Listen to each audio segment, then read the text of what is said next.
దేవునికి స్తోత్రములు. లైవ్లో యూట్యూబ్లో వీక్షిస్తున్న సహోదరి సహోదరులకు క్రీస్తునామంలో వందనములు అని ప్రార్థన చేసుకుందాం. ప్రియులారా, పరలోకమందున్న మా తండ్రి, నీ ప్రియకుమారుడు యేసుక్రీస్తునామంలో కృతజ్ఞతాస్తుతులు స్తోత్రములు చెల్లించుకుంటున్నాం. నాయన, ఇంతవరకు సజీవ లెక్కలు ఉంచుకొని నీ కృపలో కాపాడుతూ భద్రపరుస్తున్న విధానం బట్టి స్తోత్రాలు. మరి ఈ సమయంలో నీ సన్నిధిలో చేరి నీ వాక్యాన్ని మరి నేర్చుకొనిచుండగా, ధ్యానించుచుండగా నీ కృపను అనుగ్రహించండి.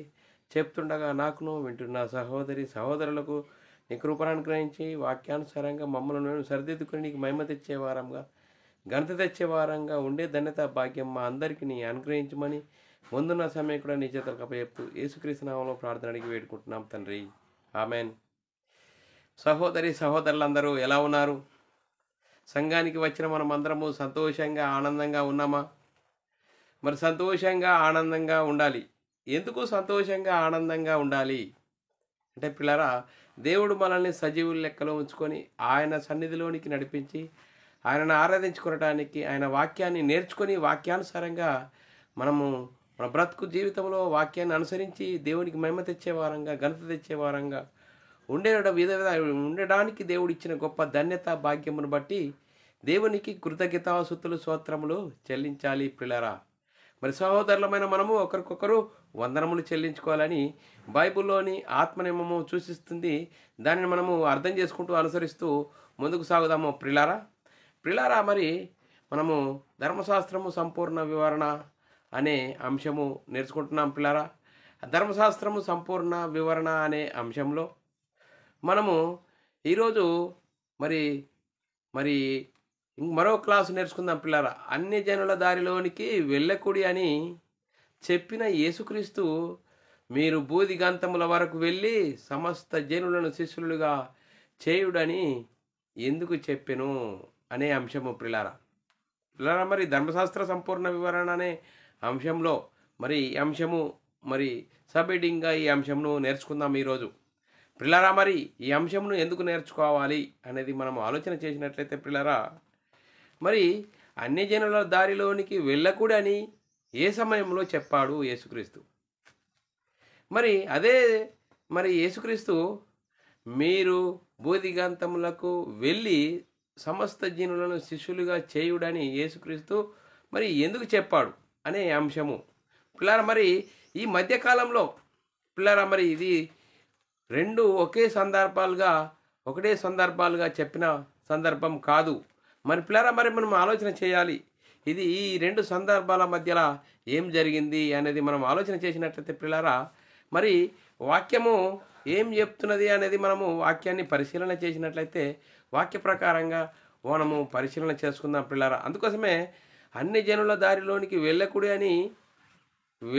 అని యేసుక్రీస్తు చెప్పిన సందర్భమును మళ్ళీ మీరు బూదిగంతముల వరకు వెళ్ళి సమస్త జనులను శిష్యులుగా చేయుడి అని మరి ఎందుకు చెప్పాడు అనే ఈ సందర్భం మధ్యలో మరి ధర్మశాస్త్రము అమల్లో ఉన్న కాలంలో యేసుక్రీస్తు వచ్చాడు.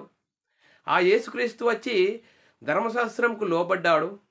ధర్మశాస్త్రంకు లోబడి ఏం చేసాడు? ధర్మశాస్త్రం అనుసరించి జీవించి ధర్మశాస్త్రాన్ని కొట్టివేశాడు. పిల్లారా, కొట్టివేసిన తర్వాత మీరు బూదిగంతములకు వెళ్ళి సమస్త జనులను శిష్యులుగా చేయుడని చెప్పాడు. పిల్లరా, అందుకోసమే ఈ రెండు సందర్భాలు ఒకే సమయంలో చెప్పబడినవి కావు.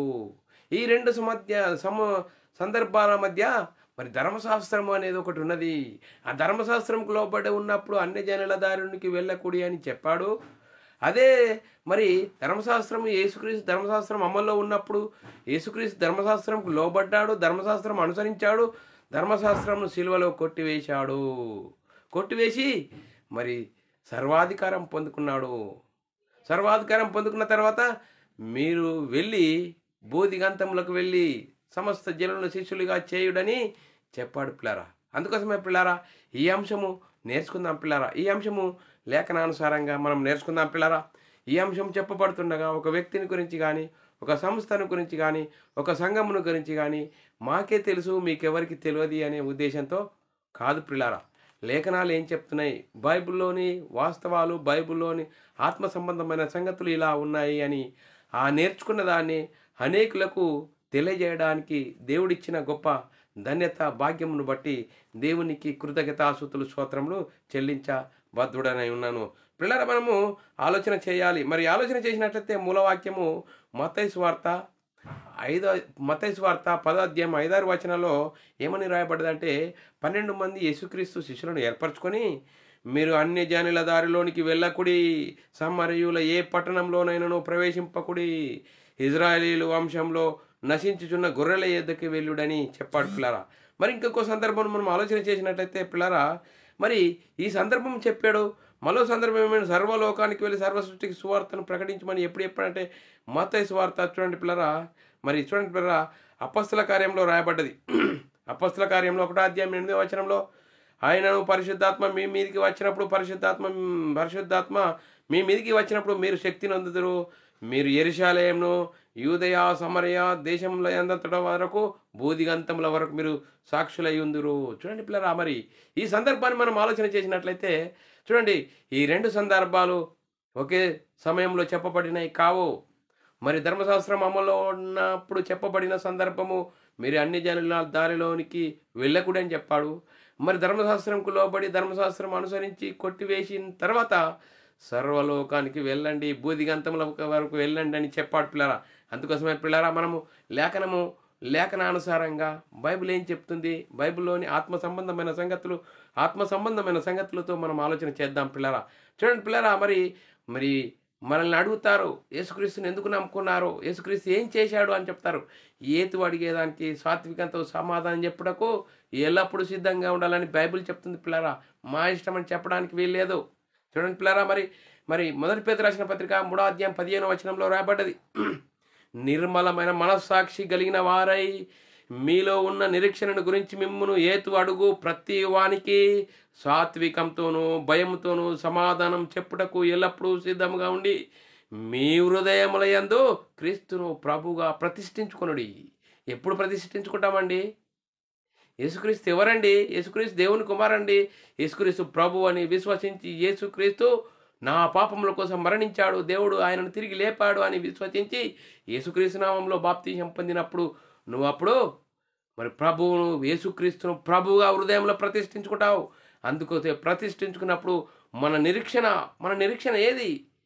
యేసుక్రీస్తు వచ్చాడు, యేసుక్రీస్తు పాప శరీరాకారంతో వచ్చాడు, ధర్మశాస్త్రంకు లోబడ్డాడు, ధర్మశాస్త్రం శిలువలో కొట్టివేశాడు, లేఖనాల ప్రకారం యేసుక్రీస్తు శిలువలో మరణించాడు, సమాధి చేయబడ్డాడు, 3వ రోజున తిరిగి లేకి పరలోకానికి వెళ్ళి పరలోకంలో ఉన్న పరిశుద్ధాత్మను పంపి ఆ పరిశుద్ధాత్మను పొందుకున్న 12 మంది యేసుక్రీస్తు మరణ సమాధిని గురించి సువార్తను ప్రకటించారు. ఆ సువార్తను విన్నవారు హృదయాలు నొచ్చుకొని ఆ సహోదరులారా మేమేమి చేస్తామంటే ప్రతి వాడు మారు మనసు పొంది పాప క్షమాపణ నిత్యం యేసుక్రీస్తు నామములో బాప్తిసం పొందుడి.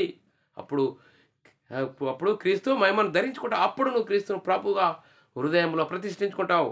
అందుకోసమే దేవుని ఇచ్చ ఏంటి చూడండి, మనుషులందరూ చూడండి ప్రేరపల దేవుని ఉద్దేశం, దేవుని ఇచ్చ ఏంటంటే ఆయన మనుషులందరూ రక్షణ పొంది సత్యమును గురించిన అనుభవ జ్ఞానము గలవారై ఉండవాలని ఇచ్చయించుచున్నాడు. చూడండి పిల్లరా, దేవుని ఇచ్చ, దేవుని ఇష్టము మనం ఆలోచన చేసుకోవాలి. లేఖనాలు ఏం చెప్తున్నాయి చూడండి పిల్లరా. అంతేకాదు ఇంకా మరి మొదటి పేతురు రాసిన పత్రిక 4వ అధ్యాయం 10వ వచనంలో మనుషులందరికీ రక్షకుడును మరి విశేషముగా విశ్వాసులకు రక్షకుడునైన సజీవము గల దేవుని యందు మనము నిరీక్షించి ఉన్నాము గనుక ఇందు నిమిత్తమే ప్రయాసంతో పాటుపాడుచున్నామని పౌలు గారు తిమోతికి చెప్తున్నాడు. చూడండి పిల్లరా, మనం ఎందుకు పాటుపాడుచున్నాము? మనుషులందరికీ రక్షకుడును మరి విశేషంగా విశ్వాసులకు రక్షకుడునైన జీవము గల దేవుని యందు మనము నిరీక్షించి ఉన్నాము గనుక ఇందు నిమిత్తమే ప్రయాసపడుచున్నామని పౌలు గారు తిమోతికి చెప్తున్నాడు. చూడండి పిల్లరా, మరి మా ఆలోచన చేసినట్లయితే దేవుడు దీర్ఘశాంతం గలవాడై ఉన్నాడు మన ఎడల. చూడండి పిల్లరా, దేవుడు దీర్ఘశాంతం గలవాడై ఉన్నాడు. 2వ పేతురు రాసిన పత్రిక 3వ అధ్యాయము 9వ వచనంలో కొందరు ఆలస్యమని ఎంచుకున్నట్లు ప్రభు తన వాగ్దానముల గురించి ఆలస్యం చేయవాడు కాడు, ఎవడును నశింపవలని ఇచ్చేయింపక. చూడండి పిల్లలు, ఎవరు నశింపవలని ఇచ్చేయింపక అందరూ మారు మనసు పొందవలని కోరుచు మీ ఎడల దీర్ఘశాంతం గలవాడై ఉన్నాడు. చూడండి పిల్లరా, దేవుడు మన ఎడల దీర్ఘశాంతం గలవాడై ఉన్నాడు. చూడండి పిల్లరా, లేఖనాలు ఏం చెప్తున్నాయి? అందుకోసం చూడండి పిల్లరా, మీరు అన్ని జనుల దారిలోనికి వెళ్ళకుడి అని ఎప్పుడు చెప్పాడు? మరి సర్వలోకానికి వెళ్ళి సర్వసృష్టికి సువార్తను ప్రకటించమని ఎప్పుడు చెప్పాడు? చూడండి పిల్లరా, లేఖనాలను మనం ఆలోచన చేయాలి. ఆ సందర్భం ఎప్పుడు చెప్పాడు, ఈ సందర్భం ఎప్పుడు చెప్పాడు అంటే చూడండి పిల్లరా, ధర్మశాస్త్రం అమల్లో ఉన్నప్పుడు మరి చూడండి, మీరు అన్ని జనుల దారిలోనికి వెళ్ళకుడి అని ధర్మశాస్త్రం అమల్లో ఉన్నప్పుడు చెప్పాడు. చూడండి పిల్లరా, ఇజ్రాయేలీల ఇంటి వారి యొద్ద నశించుచున్న గొర్రెల యొద్దకు వెళ్ళడి అని ధర్మశాస్త్రం అమల్లో ఉన్నప్పుడు చెప్పాడు పిల్లరా. మరి చూడండి పిల్లరా, సర్వలోకానికి వెళ్ళి సర్వసృష్టికి సువార్తను ప్రకటించమని ఎప్పుడు చెప్పాడు? యేసుక్రీస్తు ధర్మశాస్త్రంకు లోబడ్డాడు, ధర్మశాస్త్రము అనుసరించాడు, ధర్మశాస్త్రాన్ని సిలువలో కొట్టివేశాడు పిల్లరా. చూడండి పిల్లరా, ధర్మశాస్త్రాన్ని సిలువలో కొట్టివేసి మరి చూడండి, లేఖనాల ప్రకారం యేసుక్రీస్తు మరణించాడు, సమాధి చేయబడ్డాడు, 3వ రోజున తిరిగి లేచి పరలోకానికి వెళ్ళి పరలోకంలో ఉన్న పరిశుద్ధాత్మను పంపించి ఆ పరిశుద్ధాత్మని ద్వారా పరిశుద్ధాత్మను పొందుకున్న 12 మంది మరి యేసుక్రీస్తు మరణ సమాధిని గురించి సువార్తను ప్రకటించారు పిల్లరా. ఆ సువార్త ప్రకటించడం ద్వారా మరి సర్వలోకానికి సువార్త ప్రకటించబడ్డది. చూడండి పిల్లరా, మరి బైబిల్లో మరి ఎలా కలిగిందట? చూడండి పిల్లరా, బైబిల్ ఒక ఊహ, ఒక ఆలోచన బట్టి కలిగినది కాదని లేఖనాలు చాలా చక్కగా చెప్తున్నాయి. చూడండి పిల్లరా, మరి చూడండి పిల్లరా, మనం ఆలోచన చేసినట్లయితే ఒకడు తన ఊహను బట్టి, 2 పేతురు రాసిన పత్రిక 1వ అధ్యాయం 20వ వచనంలో రాయబడ్డది, ఒకడు తన ఊహను బట్టి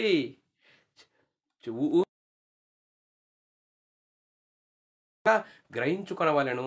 చూడండి పిల్లరా, ఏలయనగా ప్రవచనము మనుషుని ఇచ్చను బట్టి కలగలేదు, మనుషులు పరిశుద్ధాత్మ ప్రేరేపణ వలన ప్రేరేపింపబడిన వారై మనుషులు దేవుని మూలంగా పలికిరి. చూడండి పిల్లరా, బైబిల్ అనేది ఆలోచన, ఒక మనిషిని ఆలోచన, ఊహ. మరి పరిశుద్ధాత్మ ప్రేరేపణ వలన మనుషులు దేవుని మూలముగా పలికిరి అని చాలా చక్కగా లేఖనాలు చెప్తున్నాయి. చూడండి పిల్లరా, ఇంకా మరి చూడండి పిల్లరా, బైబిల్ ఇంత చక్కగా స్పష్టంగా మరి పరిశుద్ధాత్మని బోధ వలన రాయబడిన బైబిల్ను మనము చెప్పేటప్పుడు ఎలా చెప్పాలి? సిద్ధపడి ఉండాలి. లేఖనాలు చెప్పేటప్పుడు సిద్ధపడి ఉండాలి. ఇష్టం వచ్చినట్లు మాట్లాడడానికి వీల్లేదు. ఎందుకో? పరిశుద్ధాత్మని బోధతో రాయబడినది కాబట్టి మరి సిద్ధపాటు కలిగి ఉండాలి. చూడండి పిల్లరా, పౌలు గారు తిమోతికి చెప్తున్నాడు. 2వ తిమోతి రాసిన పత్రిక 3వ అధ్యాయము 15 నుంచి 17 వచనాలు, నీవు నేర్చుకొని, చూడండి పిల్లరా, నీవు నేర్చుకొని రూఢి అని ఎవరి వల్ల నేర్చుకుంటివో ఆ సంగతి తెలుసుకొని, చూడండి, ఆ సంగతి తెలుసుకొని వాటి యందు నిలకడగా ఉండుము. చూడండి పిల్లరా, పౌలు గారు తిమోతికి చాలా స్పష్టంగా చెప్తున్నాడు, నీవు నేర్చుకొని ఫస్ట్ నిలకడగా ఉండుము. ఎవరి వలన నేర్చుకుంటివో ఆ సంగతి తెలుసుకొని వాటి యందు స్థిరంగా ఉండాలి. స్థిరంగా ఉండుము. దైవజనుడు సన్నద్ధుడై ప్రతి సత్కార్యమునకు పూర్ణంగా సిద్ధపడి ఉండునట్లు దైవావేశం వలన కలిగిన ప్రతి లేఖనమును ఉపదేశించుటకును, ఖండించుటకు, తప్పుదిద్దుటకును, నీతి యందు శిక్ష చేయుటకును ప్రయోజనకరమై ఉన్నది. చూడండి పిల్లరా, బైబిలు మరి వాక్యం చెప్పేటప్పుడు సిద్ధపాటు కలిగిన అక్కడున్న వాక్యాన్ని, ఇక్కడున్న వాక్యాన్ని ఒక్క దగ్గరికి క్రోడీకరించి చేసుకొని ఆ అంశంకు న్యాయాన్ని, ఏదైతే ఆ అంశం చెప్తున్నావో ఆ అంశంకు న్యాయం చేసే విధంగా అంశాన్ని మనము బోధించాలి. అప్పుడు దేవుని ప్రణాళిక అనేది అనేకులకు తెలియపరచబడుతుంది. చూడండి పిల్లరా, అలాంటి పరిస్థితిలో మరి ఉండాలి అని లేఖనం చెప్తుంది. చూడండి పిల్లరా, బైబిల్ మరి ఇష్టం వచ్చినట్టు చెప్పడానికి వీలు లేదని లేఖనాలు చాలా చక్కగా చెప్తున్నది. బైబిల్ అవునంటే అవును, కాదంటే కాదు, అవునంటే అవును, కాదంటే కాదు. ఇంకా వీటి నుంచి పుట్టింది ఏంటంటే దుష్టుడి నుండి పుట్టింది. చూడండి పిల్లరా, క్రైస్తవుడు అయిన నీవు, నేను బైబిల్ చదువుతున్న ప్రకారం మన బ్రతుకులో అనుసరించి జీవించి చూపించాలి. అవునంటే అవును, కాదంటే కాదు. చూడండి పిల్లరా, మరి వాక్యం ఏం చెప్తుంది? 2వ కొరింథీయులకు రాసిన పత్రిక 1వ అధ్యాయం 18-19 వచనం, దేవుడు నమ్మదగినవాడు. చూడండి పిల్లరా, దేవుడు నమ్మదగినవాడు గనుక మేము మీకు చెప్పిన వాక్యం అవునని చెప్పి కాదని ఉండలేదు. మా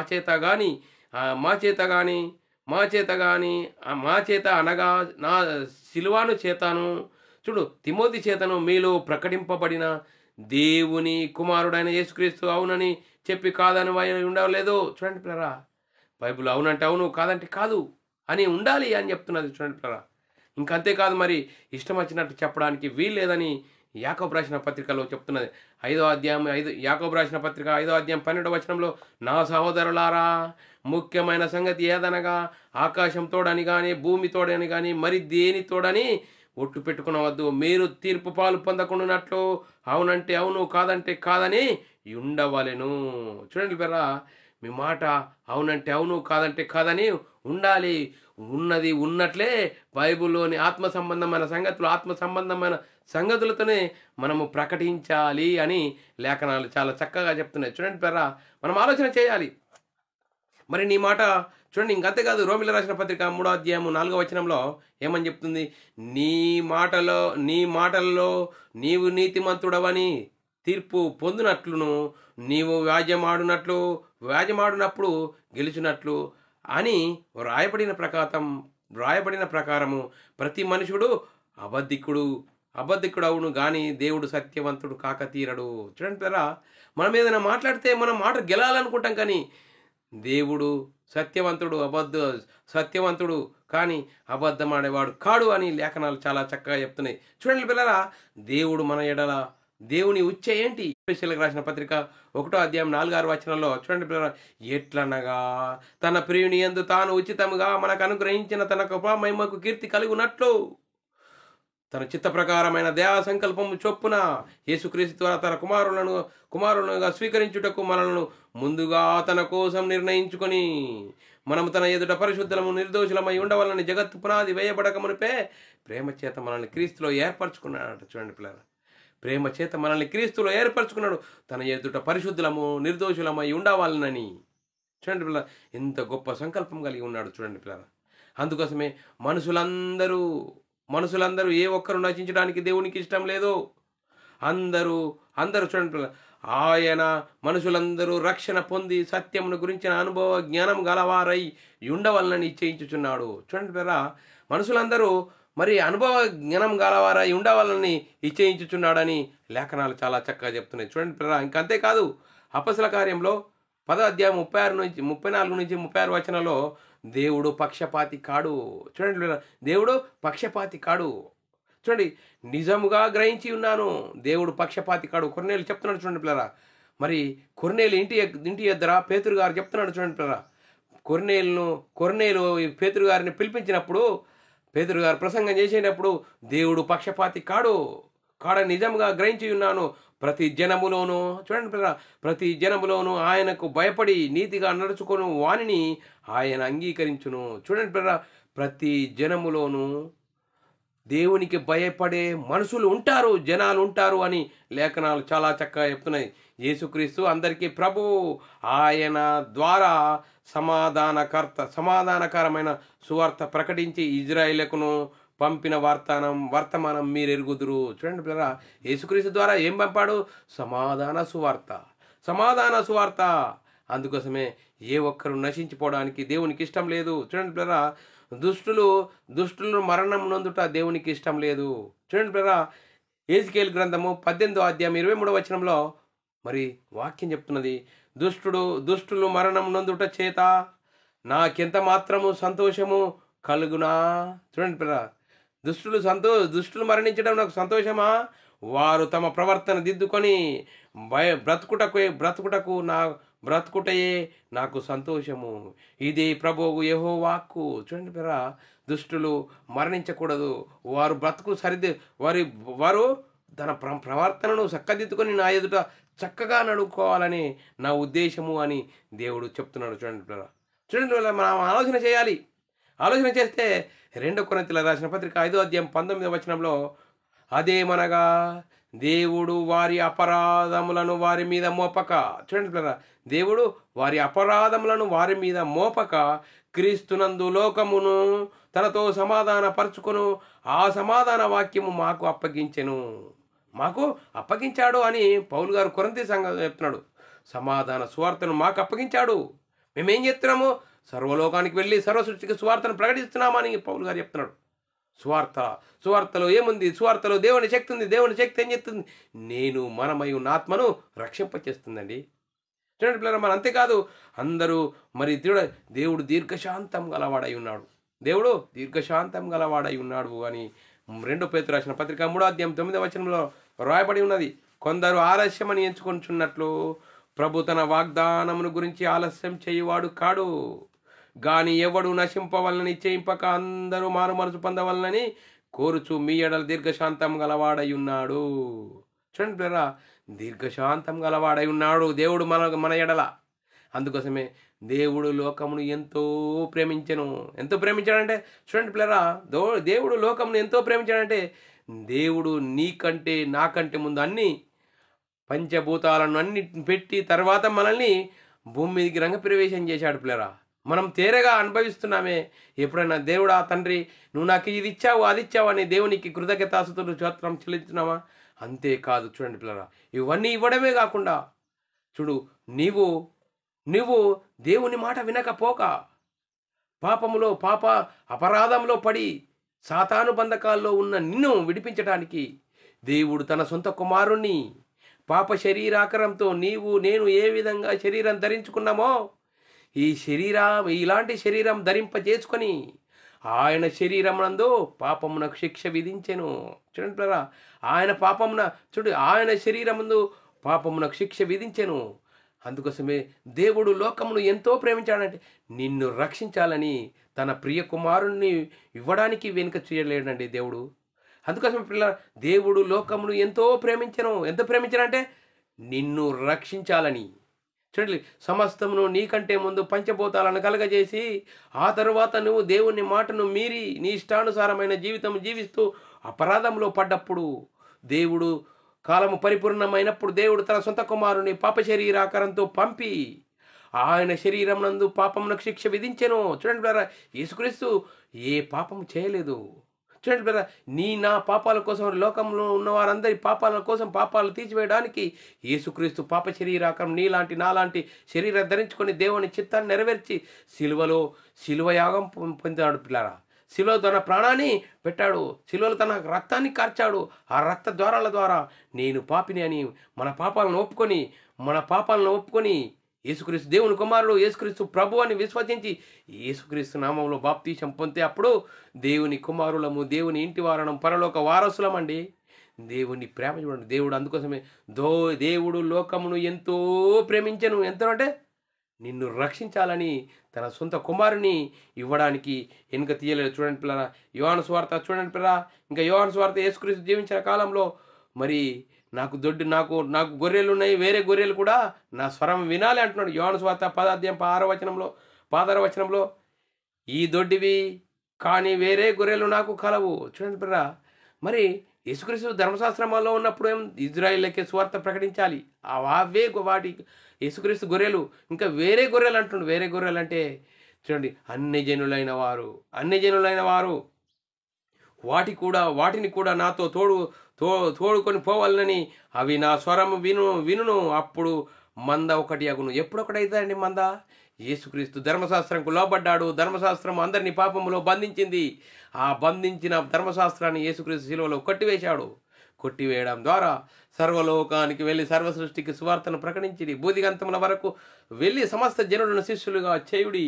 చూడండి పిల్లరా, సమస్త జనులను శిష్యులుగా చేయుడి.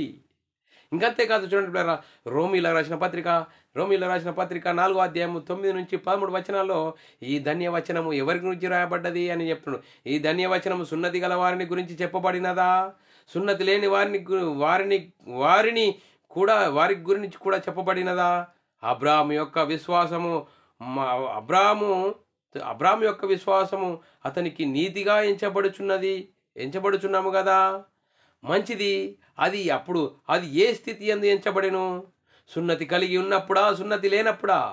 సున్నతి కలిగి ఉన్నప్పుడు కాదు, సున్నతి లేనప్పుడే విశ్వాసి. చూడండి పిల్లరా, మరియు సున్నతి లేని వారైనను నమ్మిన వారందరికీ అతడు తండ్రి అగుటకు, వారికి నీతి ఆరోపించుటకు అతడు సున్నతి పొందక మునుపు తనకు కలిగిన విశ్వాసం వల్లనే నీతికి ముద్రగా సున్నతి అను గుర్తు పొందెను. చూడండి పిల్ల, అబ్రాహాము ఎలాంటి సమయంలో విశ్వాసం కలిగి ఉన్నాడు? సున్నతి పొందకముందు. అందుకోసమే సున్నతి పొందకముందు అబ్రాహాము అందరికీ తండ్రి ఎలా అవుతాడు? అబ్రాహాము సున్నతి పొందకముందు దేవుని మాటకు లోబడ్డాడు, వెళ్ళు అంటే వెళ్ళాడు. చూడండి, వెళ్ళాడు. దేవుని మాట నమ్మడమే నీతి, ఆయనకు నీతి. చూడండి పిల్ల, అబ్రాహాము విశ్వాసులకు తండ్రి. చూడండి, విశ్వాసులకు తండ్రి. అంతేకాదు, గలతీయుల రాసిన పత్రిక 3వ అధ్యాయము 15-16 వచనాల్లో, సహోదరులారా, మనుష్యారీతిగా నేను మాట్లాడుచున్నాను. మనుషుడు చేసిన ఒడంబడికైనను స్థిరపడిన తర్వాత ఎవడును దానిని కొట్టివేయడు, దానితో ఏమియూ కలపడు. చూడండి పిల్లరా, అబ్రాహాము మరి చూడండి పిల్లరా, అంతేకాదు ఏమని చెప్తున్నాడు, అబ్రాహామునకును అతని సంతానమునకును వాగ్దానములు చేయబడెను. ఆయన అనేకుల గురించి అన్నట్టు నీ సంతానములకు అని చెప్పక ఒకని గురించి అన్నట్లే అనెను ఆ సంతానము క్రీస్తు. చూడండి పిల్లరా, ఆ యేసుక్రీస్తు వచ్చేంత వరకు ధర్మశాస్త్రం అందరినీ పాపములో బంధించింది. చూడండి పిల్లరా, ధర్మశాస్త్రం అందరినీ పాపములో బంధించింది. యేసుక్రీస్తు మనుషులందరికీ రక్షకుడు. చూడండి పిల్లరా, ఎలా రక్షకుడు? యేసుక్రీస్తు ధర్మశాస్త్రము సిలువలో కొట్టివేశాడు. 1 తిమోతి రాసిన పత్రిక 4వ అధ్యాయం 10వ వచనం, మనుషులందరికీ రక్షకుడును, మరి విశేషంగా విశ్వాసులకు రక్షకుడును జీవము గల దేవుని యందు మనము నిరీక్షించి ఉన్నాము గనుక ఇందు నిమిత్తమే ప్రయాసపడుచున్నాము. చూడండి పిల్లరా, ప్రయాసపడుచున్నామని పౌలు గారు తిమోతికి చెప్తున్నాడు. అంతేకాదు, చూడండి పిల్లరా, 2 కొరింథీయులకు రాసిన పత్రిక 5వ అధ్యాయం 15వ వచనం, జీవించు వారిక మీదట తమ కొరకు కాక తమ నిమిత్తం మృతి పొంది తిరిగి లేచిన వాని కొరకే జీవించుటకు ఆయన అందరి కొరకు మృతి పొందినని నిశ్చయించుకొనుచున్నాము. చూడండి పిల్లరా, అందరి కొరకు ఆయన మృతి పొందాడు. మరి అందుకోసమే క్రీస్తు ప్రేమ మమ్మలను బలవంతం చేయటను బట్టి మేము తెలుసుకున్న దాన్ని అనేకులకు తెలియజేయాలి. చూడండి పిల్లరా, 2 కొరింథీయులకు రాసిన పత్రిక 5వ అధ్యాయం 14వ వచనము, క్రీస్తు ప్రేమ మమ్మలను బలవంతము చేయుచున్నది ఎలయనగా అందరి కొరకు ఒకరు మృతి పొందెను కనుక అందరూ మృతి పొందిరనియో. చూడండి, అందరి కొరకు ఒకరు మృతి పొందేవారు, అందరూ మృతి పొందిరనియో. క్రీస్తునందు విశ్వాసం ఉంచిన నీవు నేను పాపిని, నా పాపాల కోసం యేసుక్రీస్తు సిలువలో మరణించాడు, సమాధి చేయబడ్డాడు, 3వ రోజున తిరిగి లేచాడు, పరలోకానికి వెళ్ళాడు, పరలోకంలో ఉన్న పరిశుద్ధాత్మను పంపించాడు. ఆ పరిశుద్ధాత్ముని ద్వారా పరిశుద్ధాత్మను పొందుకున్న 12 మంది యేసుక్రీస్తు మరణ సమాధిని గురించి సువార్త ప్రకటించారు. ఆ సువార్తను విన్నవారు హృదయాలు నొచ్చుకొని, సహోదరులారా, మేమేమి చేతుము? చూడండి, మేమేమి చేతుము? మా ప్రతి వాడు మారు మనసు పొంది పాప క్షమాపణ నిమిత్తం యేసుక్రీస్తు నామంలో బాప్తీసం పొందుడి. చూడండి పిల్లరా, బాప్తీసము పొందుడి అని లేఖనాలు చెప్తున్నాయి. చూడండి పిల్లరా, ఇంకా మనం ఆలోచన చేసినట్లయితే, చూడండి పిల్లరా, మరి ఈ 2 సందర్భాలను మనం ఆలోచన చేసినట్లయితే, ఈ 2 వచనాలను 2 సరి అయినా, మరి అన్ని జనుల దారిలోనికి వెళ్ళకుడి అని చెప్పింది సరి అయినా, మరి మీరు బూదిగంతములకు వెళ్ళి సమస్త జనులను శిష్యులుగా చేయుడని చెప్పిన సందర్భాలు సరి అయినా, లేకుంటే 2 సరి అయినా ఒకటి తప్ప అని అంటే ఆలోచన చేసినట్లయితే పిల్లరా, మరి ఈ 2 సందర్భాలు కాలమును బట్టి పరిశోధన చేస్తే పిల్లరా 2 మరి వేరు సందర్భాల్లో చెప్పబడినవి. చూడండి, యేసుక్రీస్తు చెప్పిన 2 సందర్భాలు 2 కాలాలను బట్టి 2 కాలాలలో ఒకే కాలం మరి ఒకే సమయంలో చెప్పబడిన మాటలు కావు అని మనం ఆలోచన చేయాలి. ఇవి 2 వేరు కాలాల్లో చెప్పబడిన మాటలు. చూడండి పిల్లరా, ఈ 2 మధ్యలో ఒక సందర్భము జరిగింది. చూడండి, ఈ 2 మధ్యలో ఏమి జరిగింది? ధర్మశాస్త్రము అమల్లో ఉన్న కాలంలో యేసుక్రీస్తు మరి మీరు అన్యజనుల దారిలోనికి వెళ్ళుడి అని చెప్పాడు. చూడండి పిల్లరా, మరి అంతేకాదు, 1 పేతురు రాసిన పత్రిక మనం ఆలోచన చేసినట్లయితే 1వ అధ్యాయం 10-11 వచనాల్లో, మీకు కలుగు ఆ కృపను గురించి ప్రవచించిన ప్రవక్తలు ఈ నిరీక్షణను గురించి పరిశీలించుచు తమ యందు క్రీస్తు ఆత్మ విషయమై శ్రమలను గురించి వాటి తర్వాత కలగబోవు మహిమలను గురించి ముందుగా సాక్ష్యం ఇచ్చుచున్నాడు. ఆ ఆత్మ ఏ కాలమును గురించి ముందుగా సాక్ష్యం ఇచ్చుచు, ఆ ఆత్మ ఏ కాలము ఎట్టి కాలమును సూచించు వచ్చిన దానిని విచారించి పరిశోధించిరి. చూడండి, ఇప్పుడు మన పరిశోధన అవసరము. అప్పుడు మరి అన్ని జనుల దారిలోనికి వెళ్ళకూడని యేసుక్రీస్తు ఎందుకు చెప్పాడంటే ధర్మశాస్త్రం అమల్లో ఉన్నది. ధర్మశాస్త్రము మీరితే శాపగ్రస్తులవుతారు. ధర్మశాస్త్రంకు లోబడి ఉండాలి. ధర్మశాస్త్రంకు లోబడ్డాడు యేసుక్రీస్తు. ధర్మశాస్త్రంకు లోబడ్డాడు, ధర్మశాస్త్రం అనుసరించాడు, ధర్మశాస్త్రాన్ని శిలువలో కొట్టివేసిన తర్వాత మీరు బూదిగంతముల వరకు వెళ్ళి సమస్త జనులను శిష్యులుగా చేయుడని చెప్పాడు. చూడండి పిల్లరా, మనం ఆలోచన చేసినట్లయితే పిల్లరా, మరి ఈ సందర్భాలు మరి ఒకే సమయంలో చెప్పబడినవి కావు. ఇవి రెండు సరియే, ఈ రెండు సందర్భాలు సరియే. ఆ ధర్మశాస్త్రం అమల్లో ఉన్నప్పుడు చెప్పబడిన మాట అది సరియే. నీ అన్ని జనుల దారిలోనికి వెళ్ళకూడని చెప్పాడు, అది ధర్మశాస్త్రం అమల్లో ఉన్నప్పుడు చెప్పాడు, అది సరియే.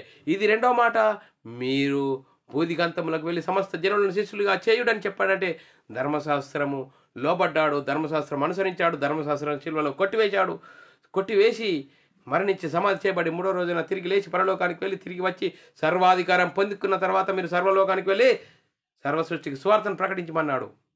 చూడండి పిల్ల, ఈ రెండు వేరు వేరు కాలాల్లో చెప్పబడినాయి.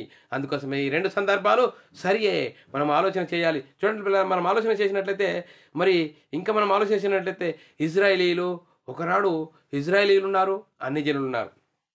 చూడండి పిల్ల, ఒకనాడు దేవుని జనంగమైన ఇజ్రాయేలీలు ఉన్నారు, అన్ని జనులు ఉన్నారు. మరి అన్ని జనులైన వారు చూడండి పిల్ల, అన్ని జనులైన వారు క్రీస్తునందు విశ్వాసం ఉంచి క్రీస్తులోనికి వచ్చిన తర్వాత వారు ఏమంటున్నారు? మాకు ధర్మశాస్త్రం కావాలి, క్రీస్తు కావాలి అని అన్నప్పుడు పౌలు గారు చాలా వారికి లోతుగా వాక్యాన్ని విడమర్చి ఆలోచించే విధంగా లేఖనాలను ఎత్తి చెప్పాడు. చూడండి పిల్లరా, ఎఫెసీయులకు రాసిన పత్రిక 2వ అధ్యాయము 11 నుంచి 13 వచనాలు మనం ఎదుగుకున్నట్లయితే, కాబట్టి మునుపు శరీర విషయంలో అన్ని జనులై ఉండి శరీరమందు చేత చేయబడిన సున్నతి గలవారు అనబడిన వారి చేత సున్నతి అనబడిన మీరు ఆ కాలమందు ఇజ్రాయేలుతో సహా పౌరులు కాక పరదేశులను, వాగ్దాన నిబంధనలు లేని వారును, పరజనులను, నిరీక్షలు లేక లోకమందు దేవుడు లేని వారయ్యుండి క్రీస్తుకు దూరస్తులై ఉంటిరి.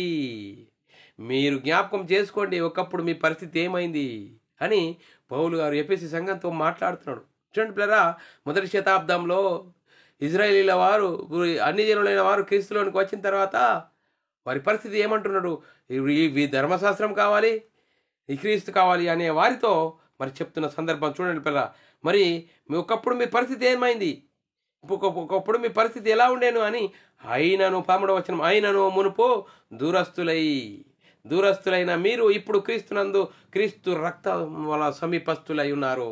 క్రీస్తును దర్శించడం ద్వారా క్రీస్తు యొద్దకు వచ్చి యేసుక్రీస్తు దేవుని కుమారుడు, యేసుక్రీస్తు ప్రభు అని విశ్వసించి యేసుక్రీస్తు నామంలో బాప్తిసం పొందడం ద్వారా క్రీస్తు యందు సమీపస్తులై ఉన్నారు, దేవునితో సమాధానము.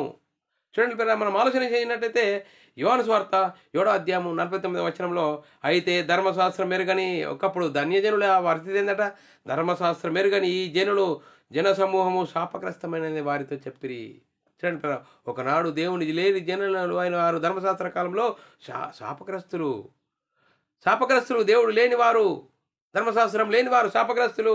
రోమిల రాసిన పత్రిక 2వ అధ్యాయం 14వ వచనంలో, ధర్మశాస్త్రం లేని అన్ని జనులు స్వాభావికముగా ధర్మశాస్త్ర సంబంధమైన క్రియలు చేసిన ఎడల వారు ధర్మశాస్త్రము లేని వారైనను తమకు తామే ధర్మశాస్త్రం అయినట్లుందరు. చూడండి పిల్లరా, ఒకనాడు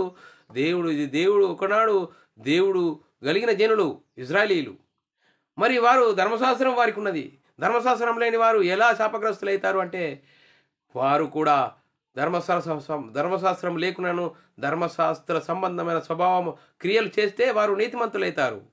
వారు కూడా చేయలేరు. వీరు ఇరువురు ఎవరు చేయలేరు. చూడండి పిల్లరా, మరి అపొస్తలుల కార్యం 10వ అధ్యాయం 28వ వచనంలో, అప్పుడు చూడండి పిల్లరా, మరి అప్పుడు అన్య జాతి వానితో సావాసం చేయుటైనను అట్టి వారిని ముట్టుకొనుటైనను యూదునికి ధర్మం కాదు, మీకు తెలియను. అయితే ఏ మనుషుడు నిషేధింపదగినవాడు అయినను, చూడండి, ఏ మనుషుడు నిషేధింపబడినవాడు కాడు అని పేతురు గారు మరి కొర్నేలు ఇంటి దగ్గర చెప్తున్నాడు. ఏ మనుషుడు నిషేధింపబడినాడు కాడో. చూడండి పిల్లరా, మనం ఆలోచన చేయాలి. మరి ఏ మనుషుడు ఇప్పుడు యూదుడు లేదు, గ్రీక్ దేశస్థుడు లేరు, అందరూ అన్ని జనులే. ఇప్పుడు యేసుక్రీస్తు దేవుని కుమారుడు, యేసుక్రీస్తు ప్రభు అని, నా పాపాల కోసము యేసుక్రీస్తు మనందరి పాపాల కోసం యేసుక్రీస్తు శిలువలో మరణించాడని, శిలువలో రక్తం కార్చాడని నువ్వు నమ్మి విశ్వసించి యేసుక్రీస్తు నామంలో బాప్తిసం పొందితే అప్పుడు క్రీస్తు మహిమను ధరించుకుంటావు, సంఘంలో చేర్చబడతావు. అప్పుడు దేవుని ఇంటివారము, దేవుని కుటుంబం వారసులము, పరలోకానికి వారసులము. ఇంత గొప్ప మహిమ మనకు అర్థం కాకుండా మరి సాతాను మనోనేత్రాలు గుడితనంగా చేసి, బైబిల్లో అది రాయబడ్డది, మరి అన్ని జనుల దారిలోనికి వెళ్ళకుడి అని చెప్పాడు. మరి సర్వలోకానికి వెళ్ళి బుదిగంతముల వరకు సమస్త జనులను శిష్యులుగా చేయుడని చెప్పాడు. అని బైబిల్ని చూపెడుతున్నారు, మనల్ని తప్పుతో పట్టిస్తున్నారు. చూడండి పిల్లరా, వాక్యము సిద్ధపాటు కలగకుండా, వాక్యం ఉన్నది కాబట్టి బైబిల్ అంతా అనుసరించాలని చెప్పేవారు ఉన్నారు. అందుకోసమే చూడండి పిల్లరా, ఇంకంతేకాదు మరి ఏ విధంగా ఉండాలి అని చెప్తున్నాడు. కొలసి సంఘంతో పౌలు గారు మాట్లాడుతున్నాడు. మరియు అపరాధం వలన శరీరమందు సున్నతి పొందక యుండుట వలన మీరు మృతులై ఉండగా దేవుడు రాతరూపకమైన ఆజ్ఞల వలన మన మీద రుణముగాను మనకు విరోధముగా నుండిన పత్రమును మేకులతో సిలువ కొట్టి దాని మీద చేయురాతను తుడిచివేసి, చూడండి తుడిచివేసి మనకు అడ్డము లేకుండా దానిని ఎత్తివేసి మన అపరాధములన్నింటినీ క్షమించెను. ఆయనతో కూడా మిమ్మును జీవింపజేసెను. ఆయన ప్రధానులను అధికారులను నిరాయుధులుగా చేసి శిలువ జయోత్సవంతో వారిని తెచ్చి బాహాటముగా వేడుకకు కొనపరిచెను. చూడండి పిల్లలు, యేసుక్రీస్తు ఏం చేశాడు? బాహాటముగా అందరినీ వేడుకకు కొనపరిచాడు శిలువ జయోత్సవంతో. అందుకోసం అపోస్తల కార్యం 15:8-9 మరియు హృదయములను ఎరిగిన దేవుడు మనకు అనుగ్రహించినట్లే, చూడండి హృదయములు ఎరిగిన దేవుడు మనకు అనుగ్రహించినట్లే వారికి పరిశుద్ధాత్మ అనుగ్రహించి వారిని గురించి సాక్ష్యమిచ్చెను. వారి హృదయములను విశ్వాసం వల్ల పవిత్రపరిచి మనకును వారికి ఏ భేదము కనపరచలేదు. చూడండి వారికి మనకు ఇప్పుడు ఏమీ భేదాలు లేవు. నేను యూదుని, గ్రీక్ దేశస్తునని చెప్పడానికి తేడా లేదు. అందరూ యేసుక్రీస్తుకు రావాలి. యేసుక్రీస్తు దేవుని కుమారుడు, యేసుక్రీస్తు ప్రభు అని విశ్వసించి యేసుక్రీస్తు నామములో బాప్తిసం పొందితేనే తప్ప ఇంకా నేను యూదుని, నేను గ్రీక్ దేశస్తుని, ఇంకా నేను పెద్దోని అని చెప్పడానికి వీలు లేదు అని లేఖనాలు చాలా చక్కగా చెప్తున్నాయి. చూడండి, రోమీయులకు రాసిన పత్రిక 11:30 మీరు గతకాలమందు దేవునికి అవిధేయులుండి ఇప్పుడు వారి అవిధేయతను బట్టి కరుణింపబడితిరి. ఒకప్పుడు ఏమైంది అన్ని జనుల పరిస్థితి? అందుకోసమే వారి అవిధేయత వలన మీరు క్రీస్తులోనికి వచ్చారు అని చెప్తూ, మరి క్రీస్తులోనికి వచ్చిన వారు ఇప్పుడు ఎలా ఉండాలట? రాజులైన యాజక సమూహము, దేవుని సొత్తైన ప్రజలు, మీరు చీకటిలో నుండి పిలువబడిన వారు.